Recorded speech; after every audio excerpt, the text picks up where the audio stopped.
So today we're going to read Chapter 7 of Hoot. How it happened was no mystery. Like all students, Beatrice the bear lived in the vicinity of her school bus stop. Roy likely had ridden right past her front door, and when Beatrice spotted him, she simply tailed him to the golf course. "That's my bike," he said to her. "Yeah, it is." "Can I have it back?" "Maybe later," she said. "Hop on." "What?" "The handlebars, you dork. Get on the handlebars. We're going for a ride." Roy did what he was told. He wanted to retrieve his bicycle and go home. 2 years of pushing up and down the high hills in Montana's thin air had made Roy a very powerful rider, but Beatrice's leap was stronger. Even through deep puddles, she pedaled swiftly and effortlessly, as if Roy were weightless. Perched uncomfortably on the handlebars, he clutched the sodden cardboard box. "Where are we going?" he shouted. "Hush up," Beatrice said. She steamed past the fancy brick entrance of the golf course, and soon the paved road gave way to a dirt rut with no curbs or streetlights. Roy braced himself as the bike jounced through muddy potholes. The rain had softened to a mist, and his wet shirt felt cool against his skin. Beatrice stopped when they came to a tall chain-link fence. Roy observed that the small section had been cut with wire clippers so that it could be pulled back. He got off the handlebars and tugged at his jeans, which had ridden up the crack of his butt. Beatrice parked the bicycle and motioned for Roy to follow her through the hole in the fence. They entered a junkyard full of wrecked automobiles, acres of them. In the twilight, Roy and Beatrice crept along, darting from one rusted hulk to the next. From the way Beatrice was acting, Roy assumed they weren't alone on the property. Soon they came to an old panel truck propped up with cinder blocks. Roy could barely make out the faded red lettering on its battered awning, JoJo's Ice Cream and Snow Cones. Beatrice stepped into the cab, pulling Roy behind her. She led him through a narrow doorway into the back, which was cluttered with crates, boxes, and heaps of clothes. Roy noticed a sleeping bag pulled up in the corner. When Beatrice closed the door, they were in complete darkness. Roy couldn't even see his own fingers in front of his face. He heard Beatrice's voice. "Let me have your box." "No," Roy said. "Eberhard, are you fond of your front teeth?" "I'm not afraid of you," Roy lied. It was stuffy and humid inside the old ice cream truck. Mosquitoes hummed in Roy's ears, and he slapped at them blindly. He smelled something that seemed out of place, something oddly familiar. Cookies? The truck smelled like freshly baked peanut butter cookies, the kind Roy's mother made. The piercing beam of flashlight caught him squarely in the eyes, and he turned away. "For the last time," Beatrice said menacingly. "What's in the shoebox?" "Shoes," said Roy. "I'm not so sure." "Honest." She snatched the box from his hands and flipped it open, among the flashlight and the contents. "I told you," Beatrice huffed. "What are you doing carrying around an extra pair of sneakers? That's really weird, cowgirl." "The shoes aren't for me," Roy said. They were almost brand new. He'd only worn them a couple of times. "Then who are they for?" "Just a kid I met." "What kid?" "The one I told you about at school, the one that went running past your bus stop that day." "Oh," Beatrice said casually.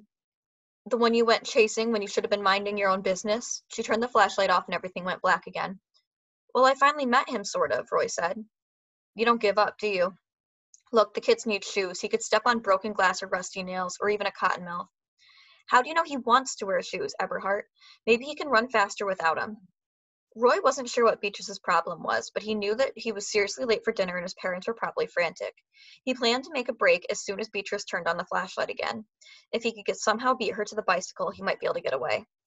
"Whatever," Roy said. "If he doesn't want the shoes, I'll keep them. If he does, well, they ought to fit him. He looked about as tall as me."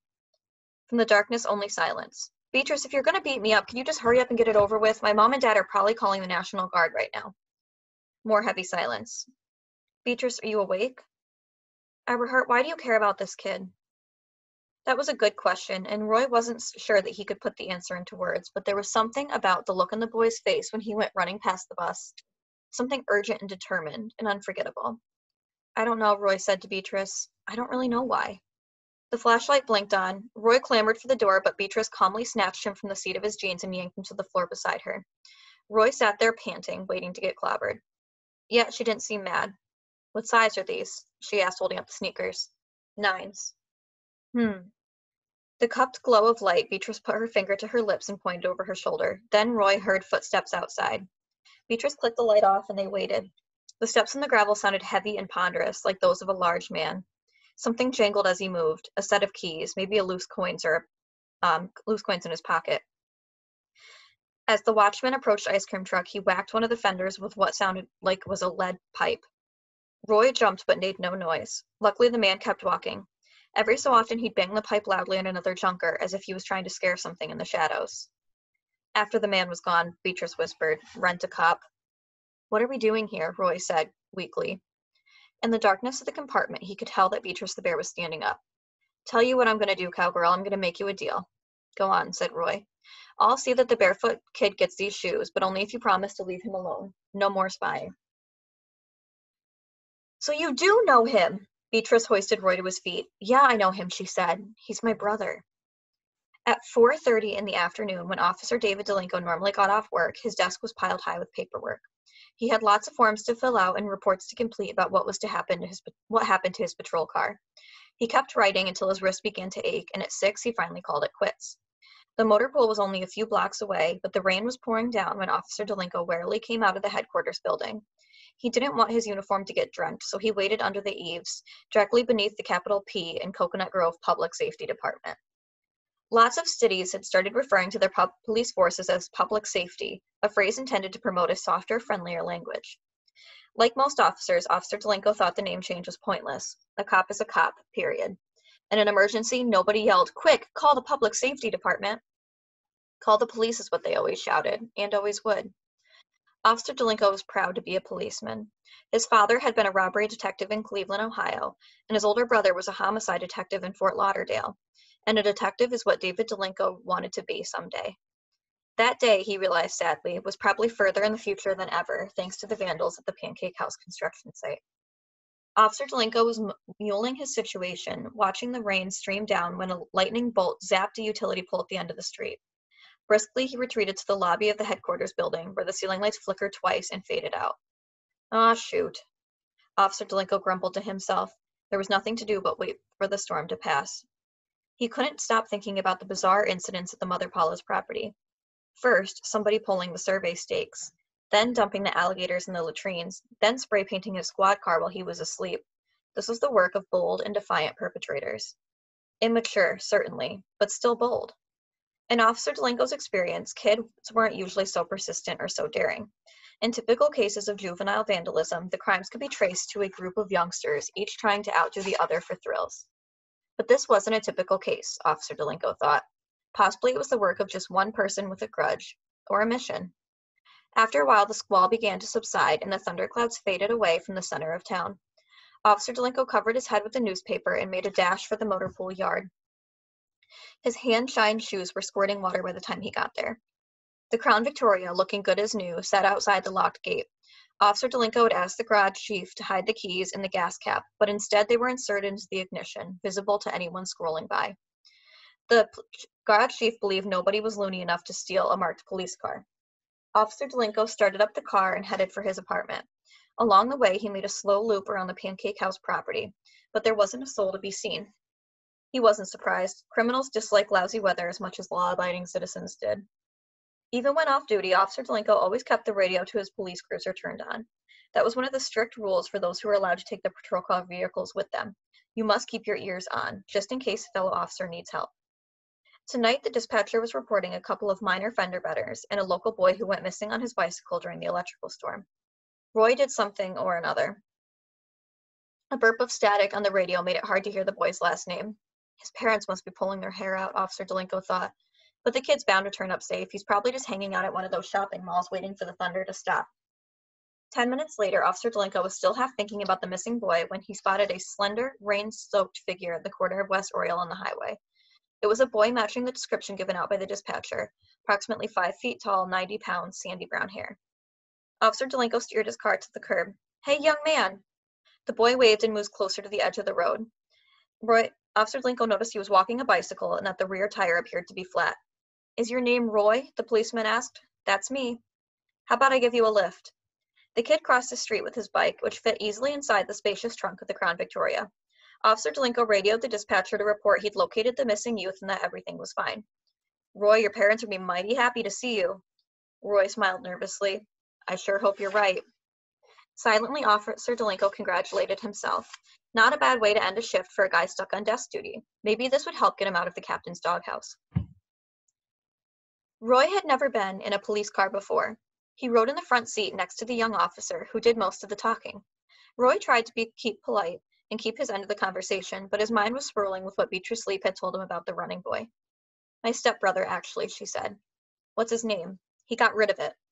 Why do they call him Mullet Fingers? Is he Indian? Back in Bozeman, Roy had gone to school with a boy named Charlie Three Crows.